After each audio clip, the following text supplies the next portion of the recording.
the survey was fascinating. There wasn't one particular country that we said, oh, wow, we need to just emulate so-and-so. There wasn't one individual case.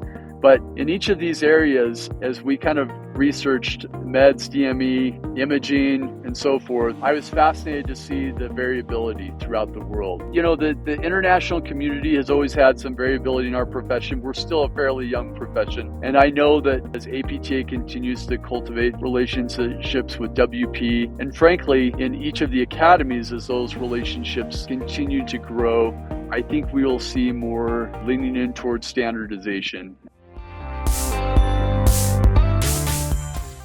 Okay, so Dan, welcome to the show. Can you tell us a little bit about this task force, how it came about, a little bit about the structure? For sure. So sometimes task forces will happen just bubbling up from the APTA board, but this particular task force came about as an action from the APTA House of Delegates, and that was where the words prescriptive authority kind of got refined a little bit. And so, you know, the House of Delegates is its own entity and has the ability to ask the board and staff, and sometimes those are opportunities in our profession for new information to be had. So there was a request that went back to 2017, actually. So that's when the initial ask was made. It takes some time to not just figure out exactly what the question is, but also how the question should be answered, and also who should be involved in the answering of the question. So in conjunction with the board, the staff and the board put together a task force, and I'm really proud of that task force. We had people from such a wide range of corners of the profession, and people from the military side, people from academia, people from practice, that had something in particular to offer in terms of their realm of experience.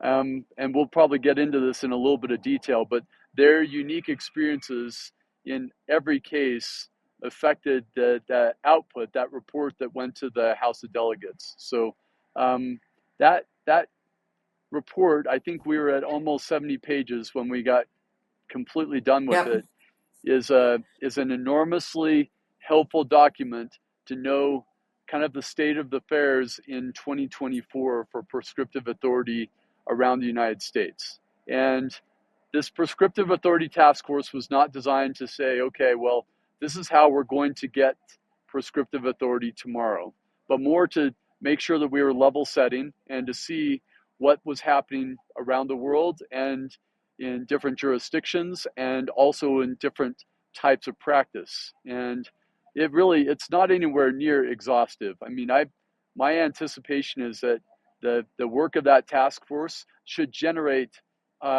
dozens and dozens of potential research questions, or the possibility of Practice Act changes, and frankly, even PPAC's work at APTA to how to stratify priorities and where the low-hanging fruit is, and what the moonshot is and what it would take to get there. So just a lay of the land. That survey was enormously deep and enormously broad at the same time.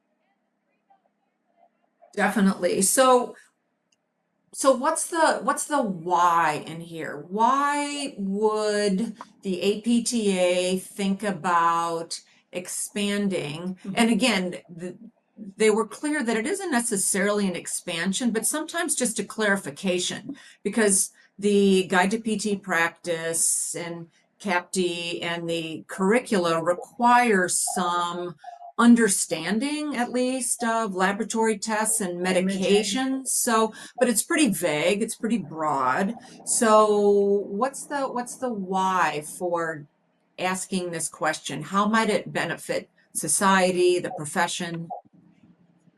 Well, I think, Jill, I can start with my own personal little lens. When we look at where healthcare is right now, just in 2025, and a system of gatekeepers and financial restrictors that regulate care based on pressure valves that we have very little control over. I feel very strongly as a physical therapist that if we can eliminate uh, some of the barriers to access to care, um, that will help all areas of physical therapy rise together. Uh, Collaboration is such a fantastic way to approach our profession, but somewhere in the midst of spending decades walking three steps behind physicians and Mhm. asking permission of insurance companies wherein they will tell us how many visits it takes us to get somebody better, Mhm. we have the ability to kind of lose our soul a little bit. And to me, at the most basic level, the why is we need to take back control that our value proposition as a profession, if we're going to get really,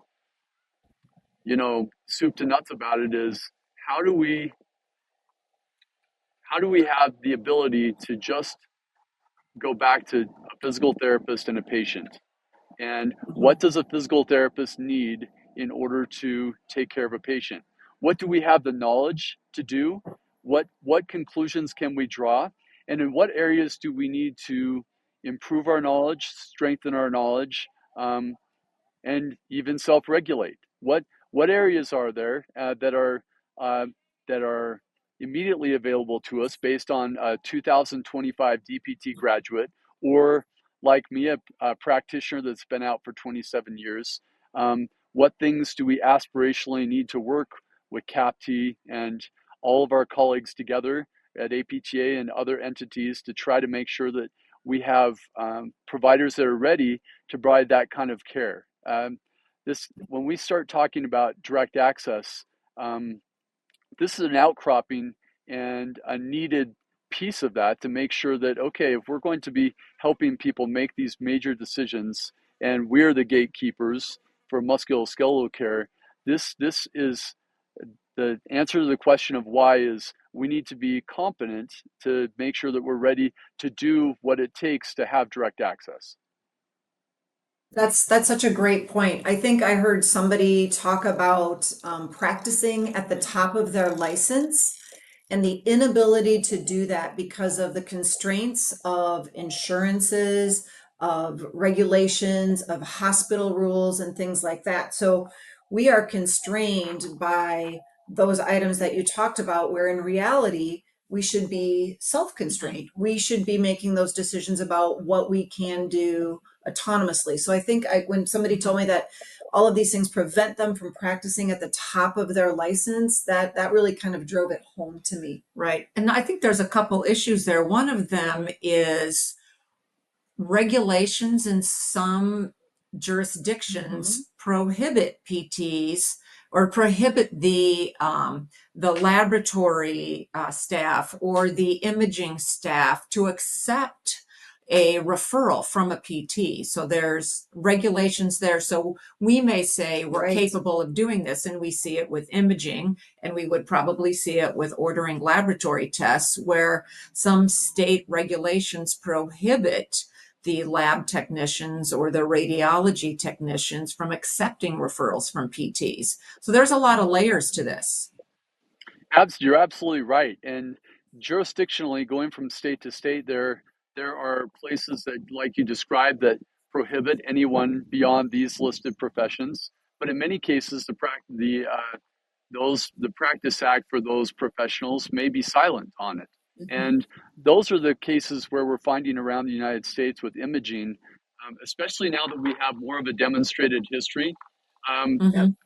I will tell you, once the insurance companies have realized, like, and this is just an anecdote from my market, and Jill and Laura, I think you both heard me share this before, but um, as a gatekeeper, the ability for somebody that has an uncomplicated uh, rule out ACL tear, for them to come into my clinic, for me to do an orthopedic exam, to send them from an MRI, and then make the referral to the appropriate orthopedic surgeon. The amount of time that the patient saves and cost to the system, and the efficiency in terms of whether or not conservative care should be considered prior or not. The efficiencies, it's not in one area, it's in every area. And Right. so as it becomes evident that having a physical therapist having access to labs, for example, um, that that the implications for being able to interpret those lab values, if somebody that's not in outpatient orthopedics is trying to make a decision, a clinical decision with somebody that has a complex multi-system set of problems, their ability to first do no harm requires them to have the ability to access those labs. And if we're chasing down those labs or having to request those through a primary care physician who's already up underwater in their Hmm. practice, Right. it doesn't make a lot of clinical sense. So the opportunities really have to be considered jurisdiction by jurisdiction, and there those places where um, we've dueled it out with the orthopedists on some issues, and with medical boards and other issues, and with licensing boards. It definitely is more challenging from state to state. But we've been dealing with that in direct access for over 20 years now. So this is not a new thing in physical therapy. And the great thing about it, and we've watched this with direct access, there will be a point where we hit tipping points on certain issues where the preponderance of evidence and the best practice eventually becomes let the physical therapist have it. The Right. risks Exactly. are far outweighed by the benefits. Yeah. Agreed. Well, it's funny. I think about lab values, and you were talking about patients, and I think about the post-operative patient who we as physical therapists, the person who tore their ACL, that high school athlete, and you're seeing them day in, day out, and all of a sudden they come in and that knee is hot, swollen, Yep. red, Yep. and you want to make sure that they don't have an infection. And Yep. typically, you know where those people have to go? Back to the surgeon. Or urgent care. Or urgent care, Because yeah. it's late in the day or it's a Yep. weekend, and that is not a good use of our healthcare dollars. Right, exactly. So what evidence do we have? We can start within the US. We have some evidence from the military, from the Bureau of Prisons, in terms of our ability, to effectively, efficiently prescribe medications, potentially order lab tests. Can you speak to what we Yeah, know already within the US? yeah, it's interesting when we start talking about the uniformed services. Um, One of the things that we learned through this task force is that it is highly stratified even within the uniformed services.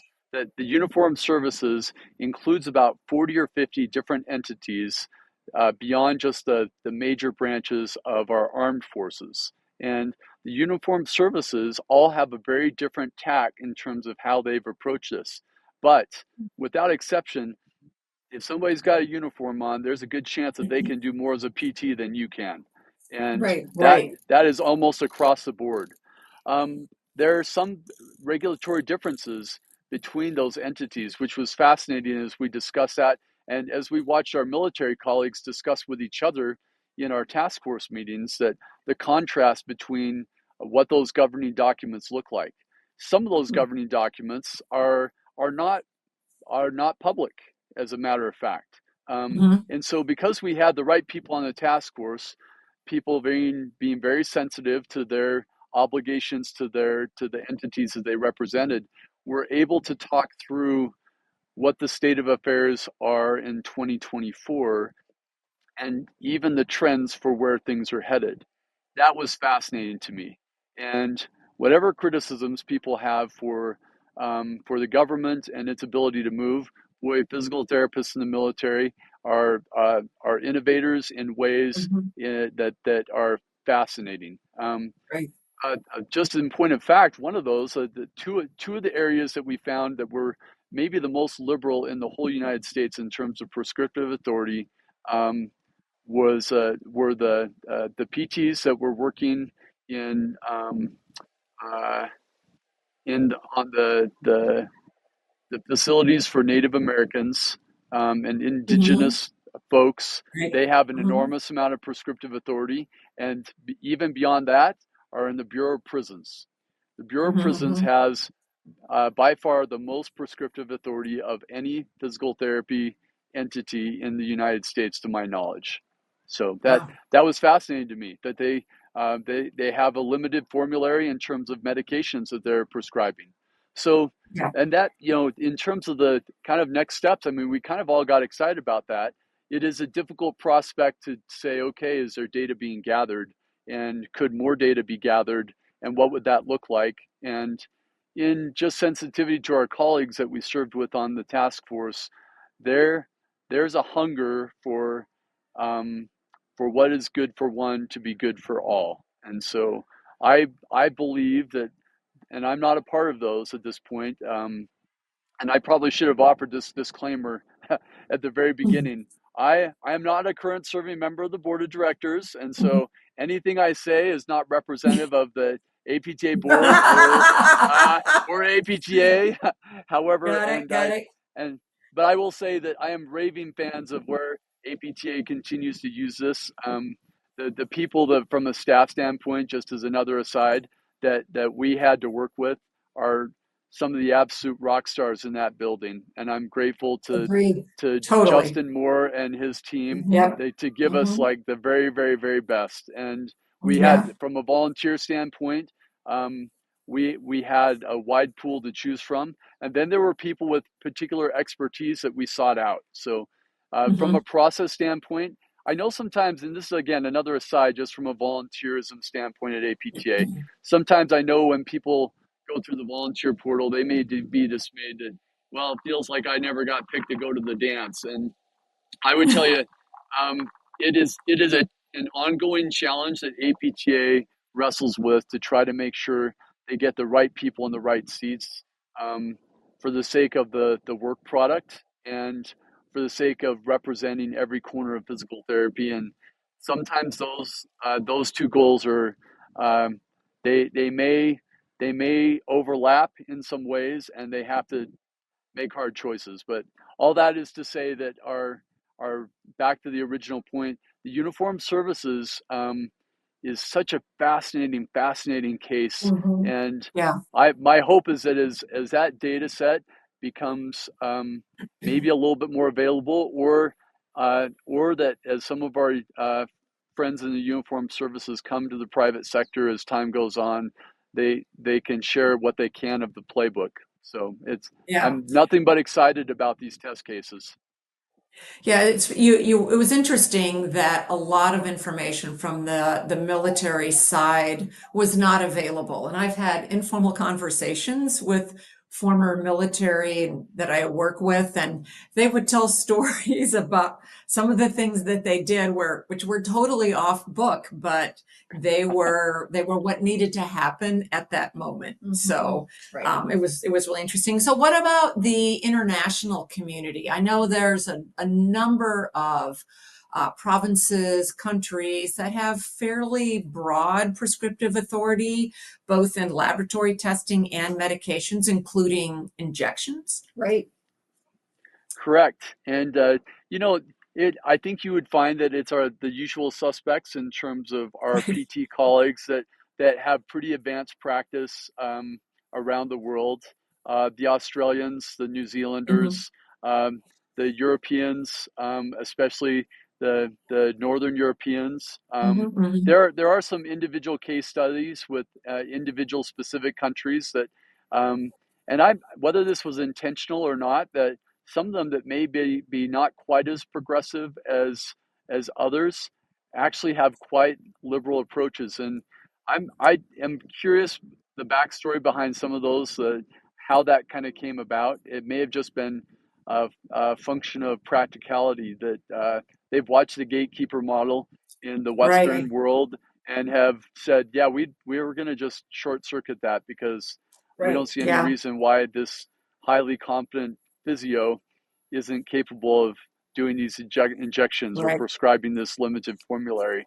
So, and there there are there are also some kind of crazy restrictions in some of those countries too. It's a little bit all over the map, but the survey was fascinating. There wasn't one particular country that we said, "Oh wow, we need to just emulate so and so." There wasn't one Right. individual case, but uh, in each of these areas, as we kind of researched, the meds, DME, um, Right. imaging, and so forth. Um, I I was I was fascinated to see the variability throughout the world. And that, the international community has always had some variability in our profession. We're still a fairly young profession. And and Mhm. I know that as APTA continues to cultivate relationships with WP, and frankly, in each of the academies, as those relationships continue to grow, I think we will see more leaning in towards standardization, and I think that's a so. process. There are a lot of kind of international physio political issues that kind of arise, and I can't speak with a lot of authority in that, but simply that the my friends, at least my U.S. based friends that are working in that space, are doing everything they can to try to improve those collaborations. And I encourage Yeah. anybody that listens to the podcast that if you have those connections, cultivate them and Right. lean Mhm. in. Let's Yeah. and even if it Yeah. starts with just let's just communicate. What are you doing? Right. What are we doing? And that level setting is just invaluable. Right. So I wanted to provide some information on a global survey conducted in 2018. 14 member institutions of the World Physiotherapy indicated they had formal, advanced physiotherapy practice roles within their country, including Australia, Canada, Hong Kong, Ireland, Israel, Jordan, New Zealand, Norway, Peru, Switzerland, Taiwan, Trinidad and Tobago, UK, and the USA. And that may include diagnostic imaging, MRI, ultrasound, x-rays, ordering blood tests, performing soft tissue and intra-articular injections, including ultrasound guided, and independently prescribing and deprescribing medication to support patient health. So interesting. And then in terms of other people who have prescriptive authority, I'd like to throw in a little true and false question because I always like to throw in a question. Right. So the ability of non-physician providers to order laboratory tests in the US varies from state to state. So true or false? Examples of non-physician providers who can order laboratory tests in some states include chiropractors, nurse practitioners, psychologists, physician associates, optometrists, pharmacists, dietitians, and acupuncturists. True or false? I'm I'm going going to with say that's true. true. It is true. It is true. So, in terms of education, how do you think we Right. stack up against some of those other professionals who already have the privilege of ordering laboratory tests? Yeah, it's a fascinating set of challenges. As our education has accelerated, and I just feel so much gratitude for our academic colleagues. It's interesting that we have built a profession academically for the future, but we need payment and practice to catch up. And Yeah. and I'm very proud of that as a physical therapist, and I am just fascinated every time I interact with new DPTs or faculty members, the way that they all individually lean in, not just to the CAPT standards, but are trying to supplement and add. And in that same vein, as we I mean, I hope it's not in the realm of do battle, but as we try to fight for a little bit more space for physical therapists to practice, I think that those pieces of data, Jill and Lori, are invaluable to just say, okay, this is what people are already out there doing. So I think too many Exactly. times we're happy to just take an eval and treat post-surgical script and do that for 30 years and call it good. And I'm just not satisfied with that. Right. Well, Yeah. thank you. Neither Yeah. are we. Yeah. That's why we're here. That's why we're here. Exactly. Exactly. So, do you think physical therapists would take advantage of this? And do you think there are some in the profession who might oppose expanding or clarifying prescriptive authority in these domains? Absolutely, and we found that even in the House of Delegates, and some of it is anxiety about the risks and the potential liability associated, and those things need to be understood for sure. And I mean, if I and I need to be clear about this, when we put all these things in the same bucket, prescriptive authority relative to medication is a whole separate issue compared to every one of these. If we talk about the potential risk and liability, all these things, if we were to group them together, my personal assessment after being involved with this for the last 18 months is that the potential liability related to meds is dramatically higher than all of the rest. However, I don't think it's insurmountable, and I don't think that it's inappropriate for us to pursue it. I do think that it is by far the heaviest lift, the heaviest of the heavy lifts. But we already have a demonstrated history in certain venues with a limited formulary, and I think as we have these conversations and we go back to the report from the task force, I also feel like it's important that we're talking the same language. That I don't know that there are many PTs that are looking forward to trying to prescribe opioids and level 2 narcotics at some point. Right. I don't think we're even after that. But a prescription dose of ibuprofen, that seems like that seems pretty simplistic. But the problem is, sometimes we talk about it as an all or nothing phenomenon, and that limited formulary conversation is actually a fairly complex issue from a regulatory standpoint, and that may require more examination, either through research or through future APTA work, just to see how that would translate. I think a lot of this comes back to clinical reasoning. And I remember back when we were all talking about direct access. When I started physical therapy school, that was the hot topic, was direct access. That's how old I am.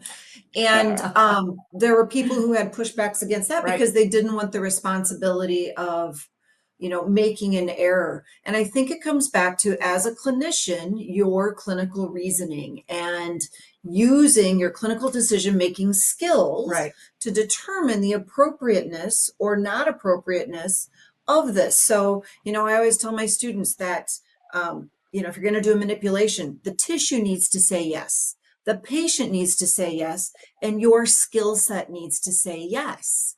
And if one of those things isn't happening, you don't do it. And so if it's not within your clinical expertise, you don't do it. So speaking of clinical expertise, again, the last multiple choice question. I love these. So you do. Which of the following statements regarding prescribing medications by physiotherapists in the United Kingdom is false? A, any licensed physiotherapist in the UK may prescribe medications from the British National Formulary within national and local guidelines for any condition within the practitioner's area of expertise. B, since 2015, the prescriber physiotherapist can prescribe controlled drugs, including oral or injectable morphine, transdermal fentanyl, and oxycodone hydrochloride. C, these physiotherapists are able to de-prescribe medications and adjust the dosage. Or D, physiotherapists can work in partnership with a physician on a clinical management program to prescribe agreed medications and can include any licensed or unlicensed medicine and all controlled drugs. I know that's a lot of information. That's a lot, yeah. Yeah. Do you have a guess on that? Boy, It's not I'm leaning towards A, but I'm not positive. I was trying to remember we had a lengthy discussion Good job. about this one. Well done. So that's leading us to our next point, which is a lot of these countries, Australia, New Zealand, UK, Canada, have a category of advanced physiotherapist practitioner. And so it requires advanced education. Not any PT has the privilege of prescribing these medications. You need additional training. So let's talk about training in the US. Is this going to be entry level? Are we going to have to up our DPT curriculum? Is this going to fall within the specialist category? Does APTA have a definition of advanced practitioner? So this is always a third rail on the board, I would tell you. Oops. We were trying to avoid third rails. No, it's okay. The nice thing is that you got the guy that did not have a horse in the game. So this turns Perfect. into a discussion about entry level practice, um, uh, specialty practice, fellowship, residency, Mhm. and so on and so Mhm. forth. And um, I mean, there are times that those conversations can feel like a, a Cold War arms race, and everybody's racing to be the authority, and that they're going to solve the problem. I I'm a little more glass half full on that. I love that we are racing towards people having more knowledge and sharing more knowledge. Um, Traditionally with APTA, I can't speak much earlier than the 90s that we have mechanisms for physical therapists to educate themselves about uh, the changing field of physical therapy in pretty significant ways, both in person and remotely. But we Mhm. have an ongoing challenge that we have a certain band of physical therapists that have chosen not to take advantage of those opportunities. And that will be continued to be a risk for us as a profession, that whatever percentage decided that they're carbon dated as a, you know, Ah! 2022 physical therapist, or a 2002 physical Mhm. therapist, or a 1992 or 1982. Um, I I know I have good friends that finished a certificate program in 1982 that are absolutely at the cutting edge of this profession. And Mhm. I have Absolutely. and I've known kids that graduated 3 years ago that haven't attended or participated in a single continuing education experience since graduating PT school. So I think as we figure out what that looks like, how we're going to sharpen the blade, um, there needs to be a lot of thought about whether there's just one pathway or multiple pathways, whether or not Mhm. it's Right. in one jurisdiction that's specific to the jurisdiction, or if it's specific to the specialty, or if it's specific to a particular credential. I think Right. there are risks in isolating any one of those because uh, it becomes problematic and it becomes competitive. So I do think that we need to start with, and I think the task force is a great example of that. We need to level set in terms of the knowledge, and rather than picking which vehicle is going to get us all the way over the goal line, let's start with just making sure that this knowledge is being spread in as many different venues as possible. And so I would expect, as a former board member, that every fellowship, every residency, every clinical specialist, and every DPT program is weaving in this report of this task force. And I would say that it's a good litmus test of whether or not they're paying attention to what's current in physical therapy practice. And I don't think I think it would be naive to say that this idea of specialization falls on one particular area's particular responsibility, and that we should just rely on them exclusively. Um, Right. what we're finding is that I think as we've watched imaging happen, it's been fascinating to me.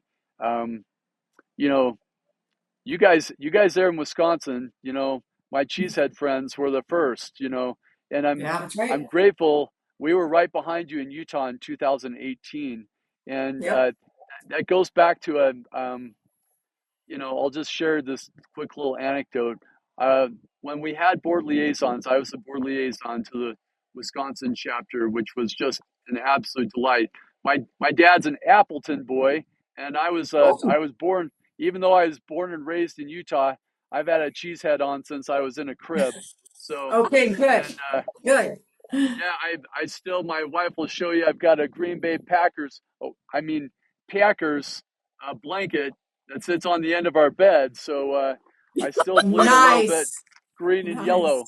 But I'll tell you that the interactions that I had with the cross section of the chapter members in Wisconsin, um, gave me a little bit of a feel, and just comparing notes, that there are certain things between different jurisdictions that we need to make sure that we're looking over the fence, and that that should not have to be an APTA board member that's sprinkling things back and forth between individual states. There are way, way more efficient ways that you can phone a friend these days. You can Mhm. collaborate virtually. This podcast is a perfect example. And whatever vehicle people are finding, we need to make sure that we're doing a better job of level setting, and that and I would say that we need to make sure that this is being governed by the science more so than by the gurus. That's a I great get say, sad yeah, when I see that the people that people are listening to or watching most are based on how many eyeballs they're getting, and right. sometimes science doesn't get as many eyeballs as uh, some new cool stabilization technique or Yeah, right, mobilization technique. And so right. and this is not to criticize anybody that's in the influencer space, but boy, if you're going to call yourself a physical therapist and an influencer, I sure hope you weaponize your powers to do good, especially when we start talking about things like this. These issues of communicating best practice, but maybe even beyond best practice, aspirational practice. um, this is how we can get this done quickly. And that the imaging experience, when I had a couple of interactions with 4 or 5 specific people from Wisconsin, I came back to Utah and some things changed for me. I won't go into all the details, but um, I after that very first experience, I went to a local imaging center. I described what I understood from the Practice Act and the legal interpretation that we'd gotten from our attorneys, what I could do, and asked them if they felt comfortable. They felt comfortable. I felt comfortable. And I've been probably referring um, a patient a week to them just based on need for CT scans, plain film x rays, or MRIs since that time. And that was in 2018. But that came about because of conversations with colleagues in Wisconsin that had trodden the ground already. And Mhm. I that same model of let's find out whether there's some precedent and find out how we can replicate that playbook. And I think we'll start primarily in the state houses and legislatively, especially in those Yeah, places where the Practice Act may be silent, and then right. on those places Mhm. where we may be up for a fight, it means making sure that the playbook is standardized. And Right. that is where APTA has, in the last 3 years, boy, our state legislative affairs staff, these people Yeah, that Justin has hired are some of the yeah, very right. best and brightest that we have. And interestingly enough, most of them are under the age of 35, which that is Mhm.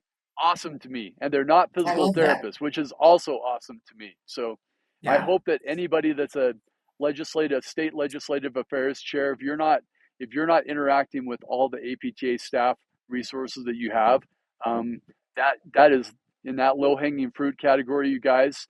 Uh, and you pick which one. You want to work on DME, you want to work on imaging, maybe you want to go for the moonshot and work on meds. You go for it. yeah. Yeah, agreed. And I think one of the things that we discussed was that we need to get conversations going. This is how things happen with imaging, a little bit organically, where we have publications, we speak at meetings, and we talk about these issues so that it becomes infused into the culture of physical therapy, and it's not something that's, feels like it's been dropped from outer space on us, but just start building consensus and coalition within the profession from the ground up. It's an important piece of that. Absolutely. Yeah. Yeah. I love And, that. And the and sorry, go it's ahead. almost like it's almost like she was on the task force or something.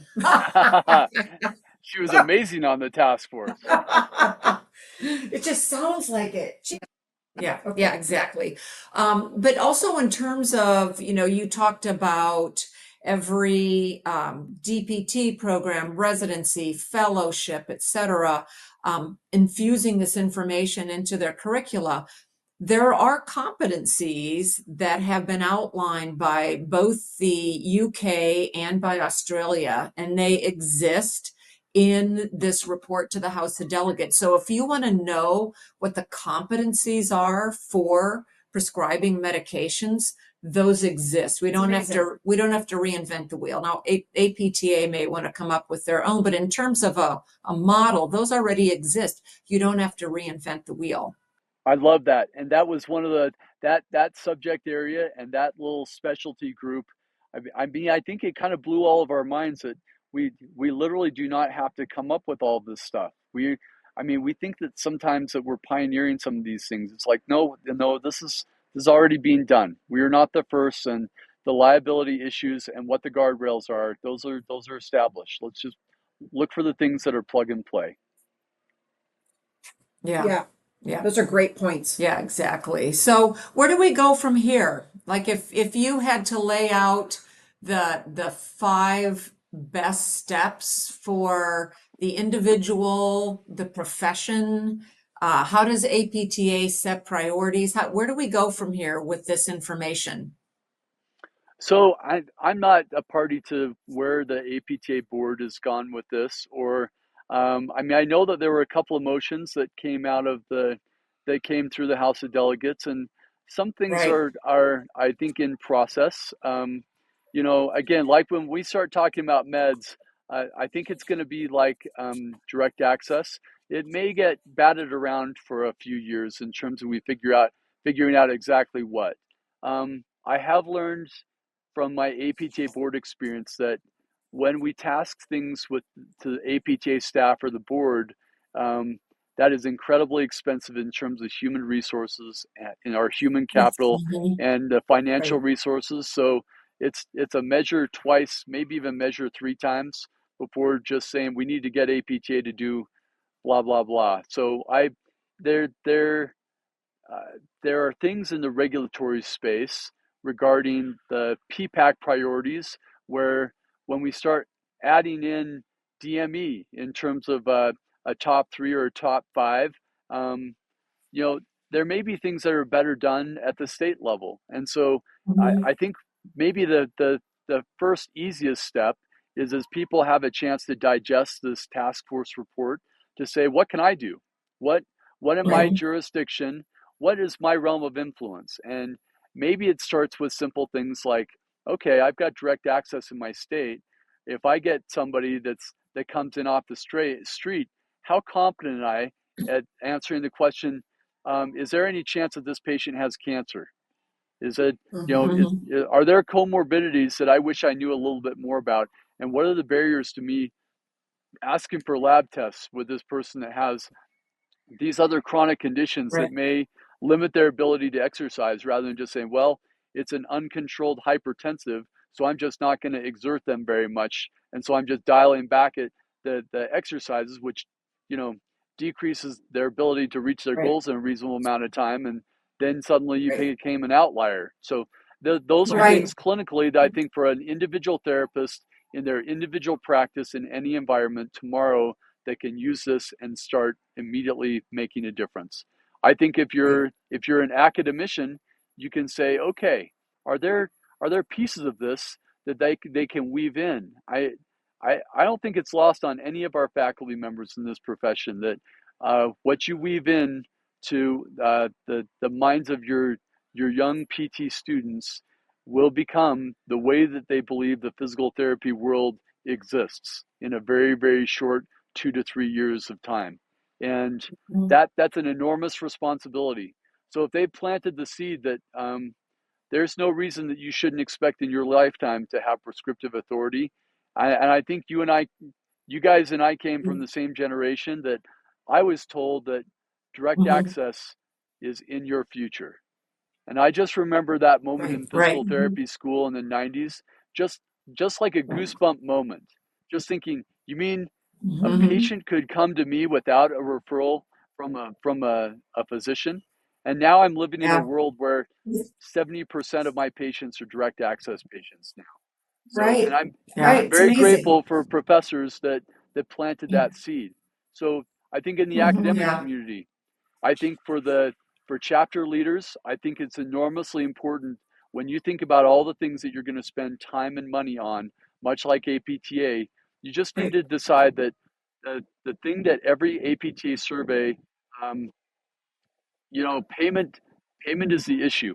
And so if you want to work Right. on Mhm. payment, prescriptive authority, this is the secret weapon if you really want to get serious about payment. So if we are using direct Right. access to the full length and breadth and demonstrating through cases and through research that we can be trusted in these areas, prescriptive authority will expand quickly. Um, and then the Right. And I interactions that we think, have oh, within, oh, go ahead, sorry.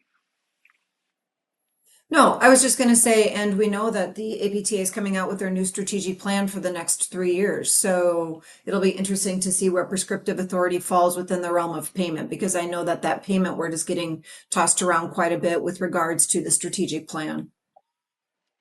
Absolutely. And I will tell you that this this task force report was seminal enough with APTA staff that whether it's specifically called out or not, it's a lens through which, at least through the first 4 layers of APTA leadership, that everybody is looking through things. So, and Mm-hmm. that's Right. those are firsthand experiences, watching the aha moments that staff had, as well as the board. Mm-hmm. Um, there, the train has left the station. Like anyone that has Yeah. concerns that, oh, this is going to be set on the shelf and left aside, that's not even remotely an option. It's just this is in the fabric of who we are as physical therapists now.